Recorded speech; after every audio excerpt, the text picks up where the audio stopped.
discuss some important news today. Department of Telecommunication order to pre-install government app triggers storm. You all know Sanchar Sati app, and Apple, Vivo, Oppo, all smartphone makers should pre-install Sanchar Sati app. This was an order given by DOT, and as you all know, Sanchar Sati app is a app for cyber security and to prevent telecom fraud. And more importantly, you can even avoid fraudulent calls, and you can even block your mobile if it is lost, and missing mobiles can be traced very fast. And this app should be pre-installed as per the orders of Department of Telecommunications.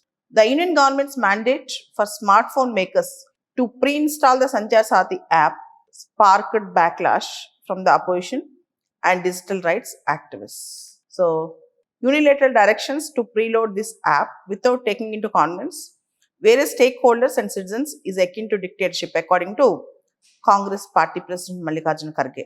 But let's wait and see to what extent this app helped the people. Coming back, next important news. Kerala's special intensive revision is fair. Election Commission should look into it, says Supreme Court. The Supreme Court found the concerted pleas of the Kerala government, political parties and public representatives to extend the enumeration phase of special intensive revision of electoral rolls in the state by at least a week beyond December 13th, entirely just and fair and worthy of due consideration by the Election Commission. So, in Kerala, the political parties, the government and people's representatives are asking to extend the process of special intensive revision, and Supreme Court said the request is genuine, and Supreme Court asked the Election Commission of India to consider the issue. The next important news in Hindu paper center page. Delhi can stop blaming farm fights for its pollution woes. As you all know, Delhi's air pollution reached beyond control, and air quality index is being worsened day by day. And recently, Kiran Bedi also requested the Prime Minister to remove air purifiers from the government offices, so that officers will also understand the intensity of the air pollution in Delhi. Now, one of the important reasons we always claim that the stubble burning in the nearby states in Delhi, but the paddy harvesting season for 2025 officially ended on November 30th in North India. Punjab and Haryana recorded a 90% reduction in stubble burning incidents this year compared to 2021. Punjab and Haryana recorded 90% reduction in the incidents of stubble burning. In fact, farm fires in the two states declined to their lowest levels in the last 5 years, particularly in 2025. However, pollution levels in Delhi remained stubbornly high, triggering protests last month. This disparity shows that local sources remain the prime drivers of capital's persistent air pollution. It can be vehicular pollution, pollution from construction, and the other pollutions, but not mainly from stubble burning in the nearby states. The data is showing. Despite of reduction of stubble burning by 90% this time, but still Delhi air pollution is at consistently high level.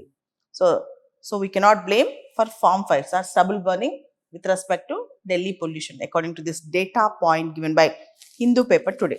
Coming back, DRDO successfully conducts high-speed rocket sled test of fighter aircraft escape system. India's Defence Research and Development Organization has conducted a successful high-speed rocket sled test of fighter aircraft escape system at controlled velocity.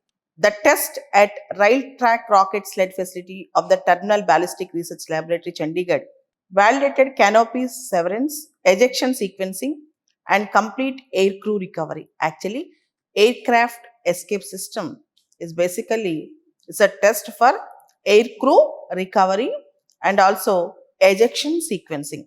The test was conducted in collaboration with Aeronautical Development Agency and Hindustan Aeronautics Limited.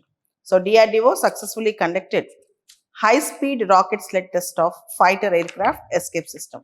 And exercise Equivalent, the 14th edition of Joint Military Exercise Equivalent between Indian Army and Maldives. Equivalent means friendship.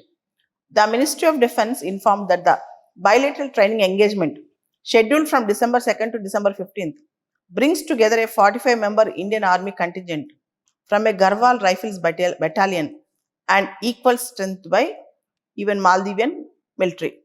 Derived from the Divehi word for friends, equivalent symbolizes the long-standing trust, friendship, and military cooperation between India and Maldives. So, equivalent is a joint military exercise between India and Maldives. Equivalent means friends. Coming to the other important news, today is December 3rd, International Differently Abled Day or Specially Abled Day. Every year on December 3rd, we bring awareness on the rights of differently abled people and how the society should treat them. And differently abled broadly can be categorized into physically challenged and mentally challenged. In physically challenged, we have orthopedically challenged, visually impaired or visually challenged, and deaf and dumb. And mentally challenged, you all know there are various mental illnesses. And in India, Disabled Rights Protection of Their Rights Act 2016, and in India, the most vulnerable population is differently able population. In foreign countries, you can see the accessibility. And Government of India, 10 years back, almost 9 years back, launched a program called Sugamaya Bharat Abhiyan, also called as Accessible India Campaign. And as Shakespeare said, see, if you are unkind, okay, there's nothing like physically challenged in the world. There's only unkind people who are really challenged. Okay, so today is International Differently Abled Day. Coming back, Russian president is coming to India on December 4th and 5th, Putin, and he's showing special interest on India. And more importantly, there's a spat of words going on between Europe and Russia, where both are challenging with each other with respect to war. And Indian Navy to get INS Aridhaman, third Indian-made nuclear submarine. Indian Navy to get INS Aridhaman, third Indian-made nuclear submarine. As you all know, Navy Chief Admiral Dinesh Tripathi has said that India will soon induct its nuclear-powered ballistic missile submarine SSBN INS Aridhaman. You all know that INS Arihant and INS Arighat, the first two in the series, INS Arihant and INS Arighat. Now it is INS Aridhaman. And very important, US will soon strike drug traffickers inside Venezuela. That means we are going to attack Venezuela. After repeated US aid strikes in the boats of alleged Venezuelan drug traffickers in the Caribbean, President Donald Trump said that America will soon begin striking bad ones living inside Venezuela. That means there's every chance that America might hit Venezuela anytime. Coming back, we are ready. Vladimir Putin says Russia is prepared for war if Europe wants one. If Europe wants war, Russia is prepared for war. Russian President Putin said Russia was ready for war if Europe sought one, accusing European leaders of undermining US-led efforts to finalize a peace plan for Ukraine conflict. Russian President Putin wants Europe, says we are ready for war. Says we are ready for war.